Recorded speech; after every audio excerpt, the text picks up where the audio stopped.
स्वागत है आपका ब्रेक के बाद। और खबर राजस्थान के जयपुर से, जहां पुराने आयुर्वेदिक ग्रंथों को सहेजने की बात होगी। आयुर्वेदिक संस्थान शताब्दियों पुराने ग्रंथों को सहेजने और उन्हें डिजिटलाइज्ड करने में जुटा हुआ है। यहां 100 से 700 साल पुराने आयुर्वेदिक ग्रंथों को आयुर्वेद के ग्रंथों को संरक्षित और सुरक्षित किया जा रहा है। और खास बात यह है कि इन ग्रंथों को सुरक्षित करने के लिए डिजिटल तकनीक का सहारा लिया जा रहा है।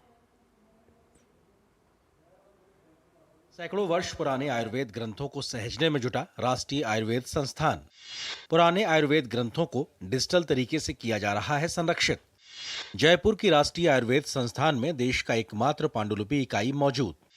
पुराने ग्रंथों को स्कैन करके हार्ड डिस्क और क्लाउड पर किया जा रहा सेव। प्राचीन आयुर्वेद ग्रंथों में हर तरह की बीमारी का इलाज है मौजूद। प्राचीन आयुर्वेद के नुस्खे वाले ग्रंथों को सहेज रहा है आयुर्वेद संस्थान। जयपुर की जोरावर सिंह गेट स्थित राष्ट्रीय आयुर्वेद संस्थान मानद विश्वविद्यालय में हर साल लाखों लोग आयुर्वेद के प्राचीन तरीकों से अपना इलाज करवाने पहुंचते हैं। आम जनता को आयुर्वेद के प्राचीन तरीकों से इलाज मिल सके, इसे लेकर भी एक कवायद आयुर्वेद संस्थान ने शुरू किया है। संस्थान की ओर से करीब 100 से 700 साल पुराने आयुर्वेद ग्रंथों को सुरक्षित किया जा रहा है। खास बात यह है कि इन ग्रंथों को सुरक्षित करने के लिए डिजिटल तकनीकी का सहारा लिया जा रहा है।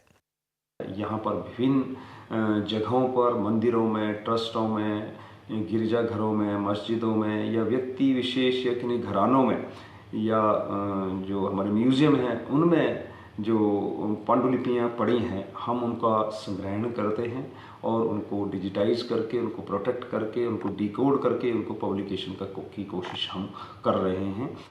जयपुर की राष्ट्रीय आयुर्वेद संस्थान में देश का एकमात्र पांडुलिपि इकाई मौजूद है जो इन ग्रंथों को सुरक्षित कर रही है, जिसमें शारदा लिपि, देवनागरी, तुलु, प्राचीन कन्नड़, बंगाली, उड़िया, असमिया, मलयालम आदि आयुर्वेद ग्रंथ शामिल हैं।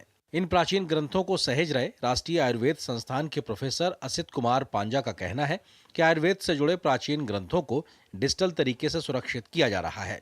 इस दौरान न केवल खराब और गंदे कागजों को सही किया जाता है, बल्कि उन्हें पूर्ण रूप से सुरक्षित भी किया जा रहा है।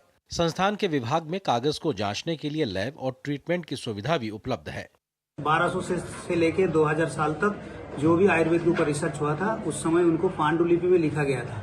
तब तो छापने का विधि नहीं थी, तो उस पांडुलिपि को हम संरक्षण करके दोबारा पुस्तक फॉर्म में छापने से लोगों के सामने उस जमाने के रिसर्च को लाइमलाइट में आ रहा है, ताकि अभी जो हम रिसर्च कर रहे हैं उसमें हमको बहुत बड़ा लाभ मिल रहा है। हमारे प्राचीन आयुर्वेद ग्रंथों में हर तरह की बीमारी का इलाज मौजूद है, लेकिन पिछले कुछ वर्षों में इसकी जानकारी नहीं होने के चलते आयुर्वेद के ये नुस्खे भुला दिए गए हैं। ऐसे में जिन प्राचीन ग्रंथों को सहेजा जा रहा है उनमें प्राचीन आयुर्वेद के नुस्खे मौजूद हैं और इनके बारे में यहाँ अध्ययन कर रहे स्टूडेंट्स को भी सिखाया जा रहा है। राष्ट्रीय आयुर्वेद संस्थान में बरसों पुरानी पांडुलिपियों को सहेजने का कार्य तेजी से किया जा रहा है, ताकि भावी पीढ़ी के अध्ययन में विस्तार मिल सके और साथ ही में आम जन के लिए उनके सेहत, स्वास्थ्य और बीमारियों के उपचार में भी मददगार साबित हो सके। कैमरा पर्सन केदार प्रसाद के साथ महेश दाधीच, डीडी न्यूज़, जयपुर।